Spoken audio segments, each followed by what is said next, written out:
Welcome to everybody. I'm now going to introduce Claire, who is going to give her talk to us this evening on the Arthur Rank Centre and Advocacy. Claire was born and brought up in rural Warwickshire. She became an engineer and is full of all sorts of stories of what life's like for a woman on a national grid power station type sort of area. But that won't be coming tonight, I don't think, but they're very interesting. He went into the church and has been a rural vicar, and then plucked from rural ministry to rural running of the Arthur Rank Centre, which is another form of ministry, which she does, and she helps out in the Coventry Diocese and at Cathedral, and has recently got a doctorate, now Dr. Claire Maxim, which is very exciting for us all. So enough said, over to you, Claire. Thank you very much indeed, Charles. I'm very grateful to you for that introduction. Just to clarify, I was actually born in Wales, although I was brought up in Warwickshire. So just a shout for Wales there. I'm very sorry, Mandy, because I was born in Pembrokeshire, so I know it doesn't really count as Wales, but I hope you'll forgive me that. I do have a formal presentation, and I'm going to share my screen with that shortly. But what I hope you will do, questions of course in the chat, but if anything isn't clear, or if you want to clarify as you go on, please do interrupt, unmute yourself and shout, put up a hand, attract attention in some way, shape or form. If that's needed, and I am hoping that the presentation side will be relatively short, giving us a bit more time for discussion, conversation and bright ideas. So that is the cunning plan. Is that okay with everybody? Yay, good. Right, in that case, let's find the screen, share it, then oh, is that, yes, that's sharing, good. And then if I manage to, yes, I know they can see that. And if you could close that bit, I can find the slideshow button and actually tell you to start the slideshow, which would be really good. Lovely, thank you. That confirms that we're in the right place at the right time, and welcome everybody. A reminder of what we're about. What we're trying to do is to resource, train and advocate in order to encourage confident rural Christians. And you can see there a brief summary of our charitable objectives. I think I've said before that my favourite one is about encouraging. And I think within the advocacy we do, there is a great deal of encouragement to be had. We also have an objective to help churches to improve the lives of their communities, so we stretch slightly beyond the boundaries of church, and to develop an understanding of urban and rural, which is partially about interfaith, but I think is about a wider level of understanding as well. So hold those thoughts as we go on. I hope you enjoy these lovely, very grand photographs indeed. This is where I haven't been for the last 18 months. I haven't been on the top, oh there, I'm going to model left and right now. On the top right, we've got Methodist Church House in London. Below that, we have a bit of, and I'm going to check the initials because I always get them wrong, MCHLG. Which is the Ministry of Housing, Community and Local Government. Below that again, we have Church House Westminster for the Church of England. And then to the left, we've got the URC Church House at the top, and DEFRA's rather unprepossessing front door at the bottom. Some of the places in which I tend to spend time going to London to talk about rural things. The irony of that has not escaped me, and I have to admit one of the things I have enjoyed over the past year, sort of 18 months, is meeting people by Zoom rather than necessarily fighting my way over to Leamington Station at 6:30 in the morning. And I know that for those of you travelling from further afield to London, 6:30 is luxury. I do understand that, but those aren't the only institutions we talk to. We are blessed with good contacts with the Roman Catholic Church, with the Baptist Union, with Pentecostal churches, with other Baptist and free churches. and with other Christian rural charities, such as Rural Ministries, among others. We also are well connected into some of the farming charities, as you would expect from our farming roots. So people like FCN, if anybody needs me to explain FCN, please pop a note in the chat. Farming Community Network, Royal Association, RABI. No, not RABI. I do mean RABI, don't I? I've just panicked about what the B. It's the Royal Agricultural Benevolent Institution. For some reason, I had Royal Academy in my head, and the B wasn't working. The Addington Fund, which looks after housing for agricultural people as they move out of tied cottages. The Agricultural Chaplains Association, the NFU, the Princess Countryside Fund, the list goes on. We also interact with some more secular agencies and sort of groups of people, the main ones of whom would probably be the Rural Coalition and Rural England, and we tend to do a lot of work staying abreast of what they're up to, supporting here and there as we're able, and hanging on some of their coattails in order to kind of have the contacts in that we need at the policy making level. Which is all very interesting indeed, but why on earth do we need links at policy level? Well, one is obvious, and Charles alluded to the fact that we do try to influence. But the other is something which, for this evening's purposes, I have christened the education gap. And I would like to share with you two stories, both of which happened to me in my fairly early months within the Arthur Rank Centre. So I was only just finding my feet, and I was spending a fair amount of time trying to get to know various people. And one of the things that I had to do was to go and talk with some people who, on behalf of the civil service, were working to develop something which had begun in help urban local councils. They wanted to develop it to help rural and coastal communities and councils. So it was a fairly formal kind of meeting with a framework. And I became very aware that this chap and I were just talking past one another. You know that feeling when you just know there's no connection happening and you can't quite work out what's going on. And he was trying to explain what he wanted, and I was trying to explain how rural communities worked. And eventually he said to me, "Oh, so what you mean is, if I were to start, say, a business in a rural place and as part of a rural community, I might actually already know some of my customers." Now, you're all looking at me in a very unimpressed way going, "Yes, Claire." But remember, this is somebody who is helping develop things that make policy which will be applied which will grow in urban places and be applied in rural places. So it was my first lesson in never underestimate the amount of life that I take for granted and that we all take for granted, and that is a complete mystery to other people. The other one of these got alluded to in the trail for this evening, which I kind of wanted to call it, "What's a village hall?" Many of you will be familiar with the work of ACRE, Action with Communities in Rural England, and with the Village Hall Association. And ACRE do a lot each year. Here's their Village Halls Week, to try and promote management of village halls and get them used and make sure communities have meeting spaces. And I'd just been to a meeting with them, and they'd given me a badge that I was very proudly wearing on my coat, celebrating Village Halls Week.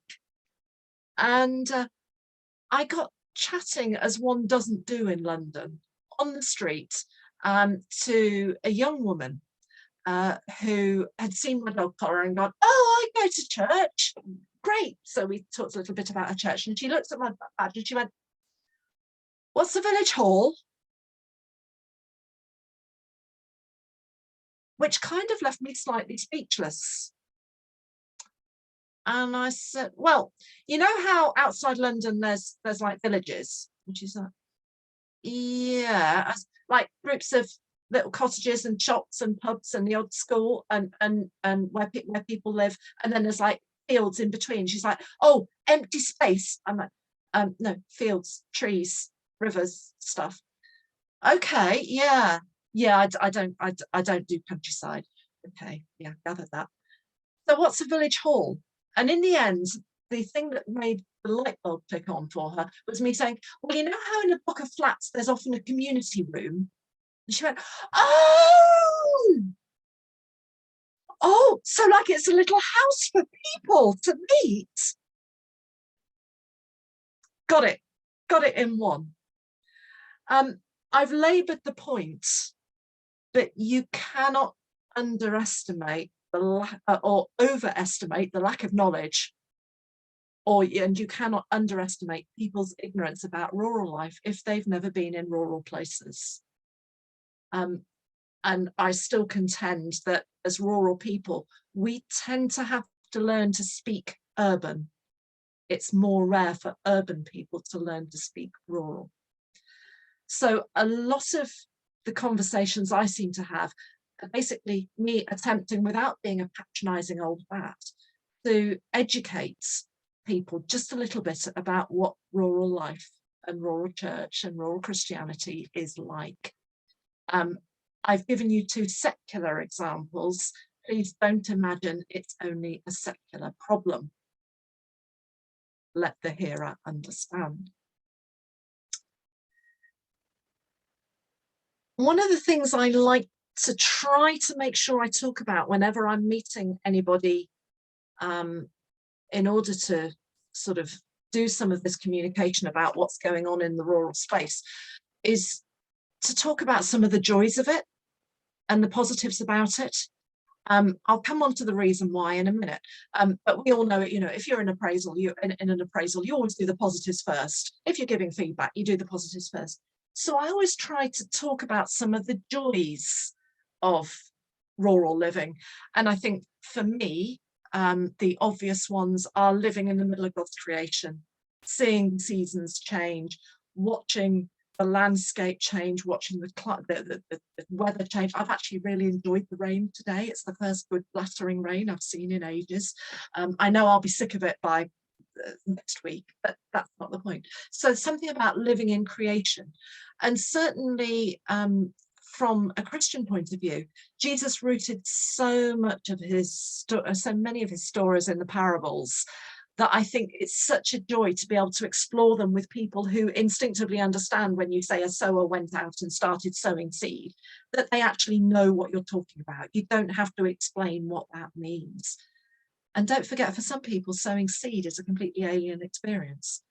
So we've got such a wonderful route into talking to people in our space, just by the parables that we have. I think we also have quite a good sense of death and resurrection. And I should probably have said resurrection and death.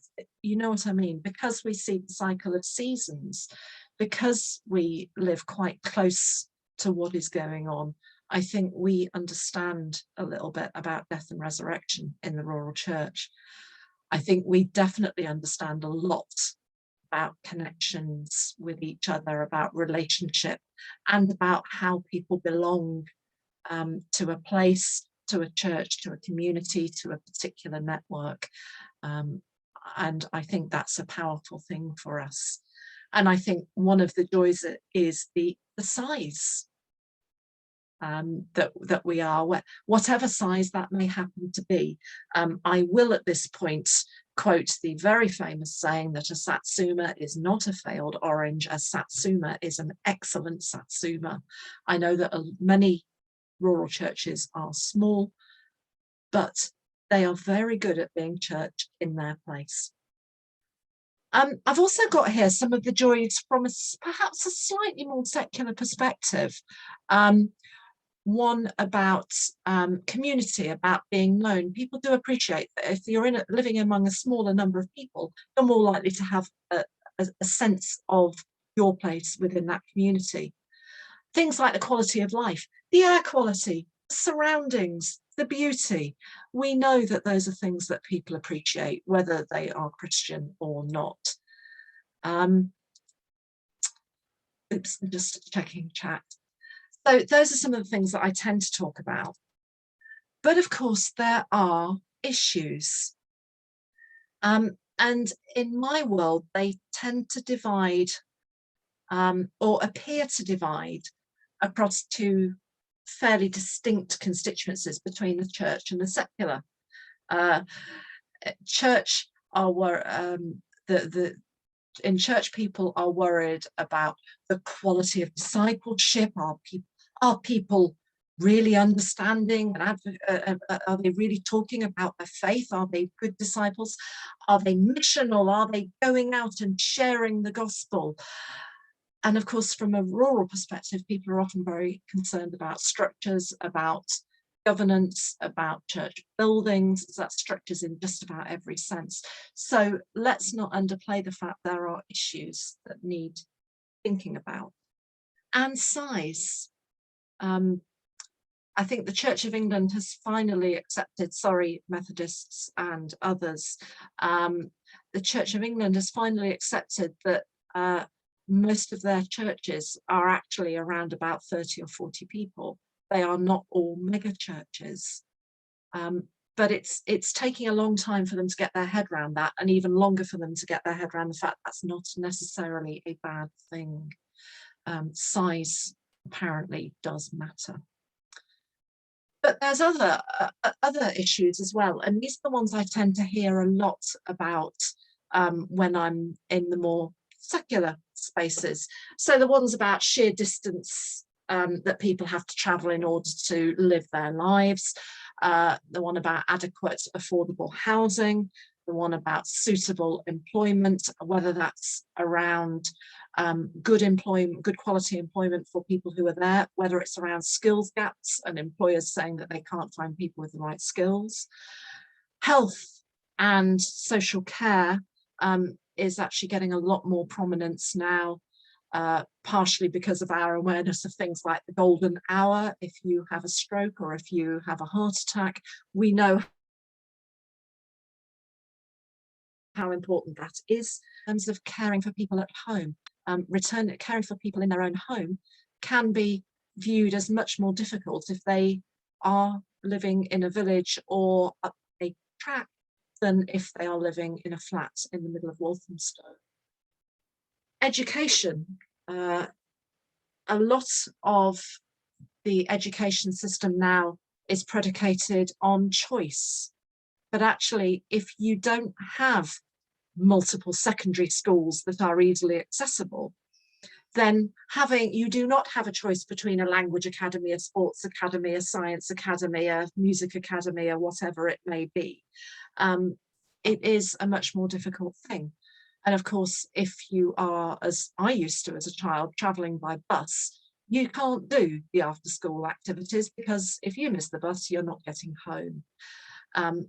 So there are issues around education and opportunity for children in rural places. There are different educational opportunities around the things they learn about life and their surroundings and from their peers and from their village. But there is a difference in the formal education. Broadband, if somebody doesn't drop out and in tonight, it'll be a miracle. We all of us know that, of course, church has moved online.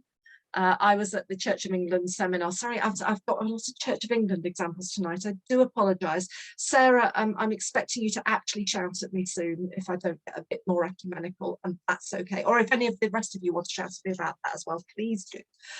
But it's merely that I was at a Church of England seminar earlier where they were talking about the impact of COVID, and they were saying, oh yes, 86% of our regulars went online quite happily, and you think, yeah, that means that 14% didn't. Simple maths.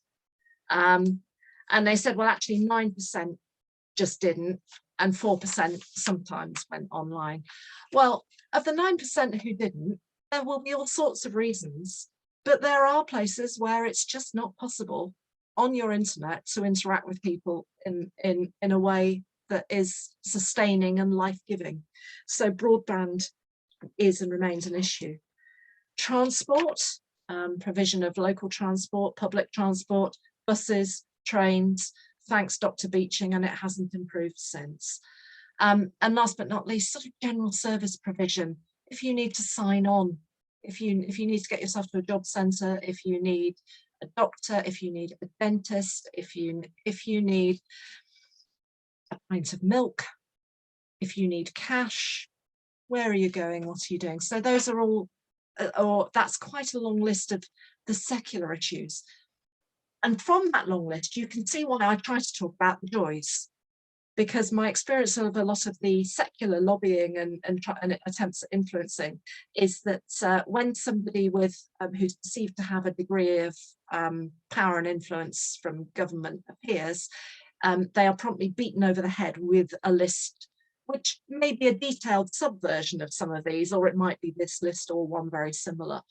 But I do like to give some of the good points as well, because otherwise I suspect the answer from people in policymakers who are based in the southeast of England is going to be, well, if it's so awful, why don't you all move to the towns? And that is one of my great fears when we are trying to advocate for rural space. So we try to do encouragement, and we do an amount of that actually internally and externally. We try to make sure we're telling good stories. We try to make sure that we're helping rural congregations, rural churches, rural peoples, rural Christians celebrate who we are.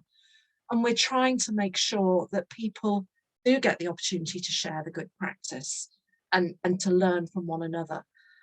Because we know that although there are many, many different rural contexts, and each human being bears the image of God, people are people, and the problems can be very, very similar, and so can the joys. So we do like to try to encourage people as much as we possibly can. Yeah, loving that. Yeah, absolutely right, Mandy. They did talk about joiners and leavers on this call, so I can talk about that later if you want to. Just a bit of a reminder about some of our more obvious networks. I've done these in a very weird order, but rural officers are on my mind because we're organising the rural officers gathering at the moment. Alumni, people who have done our rural ministry course, who have done our Germinate leadership course, our ARC news readers, our Countryway readers, our kind of more corporate-y formal, can you please disseminate this through your network kind of contacts, and of course you are members, so you are a very, very valuable part of our network, not least because you have shown up here tonight, and I'm hoping that you're going to talk back, and that makes you enormously valuable to us. So actually I think a couple of things. One is a plea for you to help us to help you in your places. We're only ever as good as our evidence says.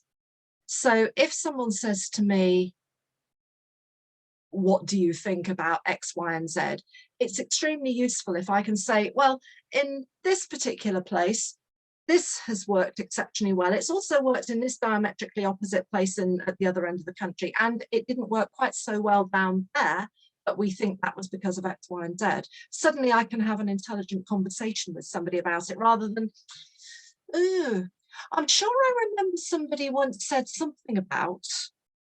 It's not a particularly compelling way to talk about these kind of things with people who do have influence and who do expect a kind of analytical and clear response.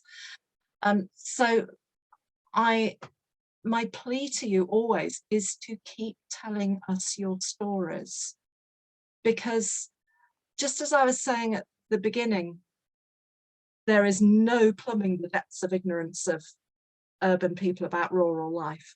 We can't talk competently, coherently, and with authority about the rural Christian space unless you talk to us about what's going on the ground, because it's no good us making it up as we go along. It just isn't going to work, and it's not what we're about. And I think I've got a few questions really about who you would like us to talk to. What kind of things do you want us to say? And quite an interesting question, are there things which we, the Arthur Rank Centre, can say which you perhaps can't, don't feel able to? I have a very slight caveat on that, in that we are a small team and we can't always get everywhere, and not everybody can do everything. But we want to make sure that we reflect we want to reflect confident rural Christians into that policy making space, whether it's church, whether it's secular. Because we think that if we do that, and we do that well, the world will be a better place. So there's how to contact us. We've got the website, we've got a general info at arthurrankcentre.org. I know we've got a members at arthurrankcentre.org. I know that you also know that if you use our Christian names .surnames, that will find us as well. And we've got a Twitter feed too. So you can contact us by all of those means. And if ever you want to find me, I am usually around in some way, shape or form. We're not quite back in the office at the moment. I do mostly answer my mobile, or at least pick up my voicemail messages. And I do check Twitter once a day or so that you can always find me on Twitter as well. So I shall stop sharing. Do you want me to go back to the questions first before I stop sharing? Would that be helpful? I think leave those up there for the moment, because what we'll do is well, first of all, I'll say thank you very much to you for putting us in the picture. Really, I think you might say setting out the stall for the Arthur Rank Centre and the ways that we can interact with other people. So thank you very much indeed for that. And I will come to questions in a moment, but I would just say, remember everybody, we are recording this. And so if you are watching this, tomorrow, in a month's time, or any time, and you do have any questions on any of these or any observations, please do send them through to Claire or to me, and we'll try and answer them.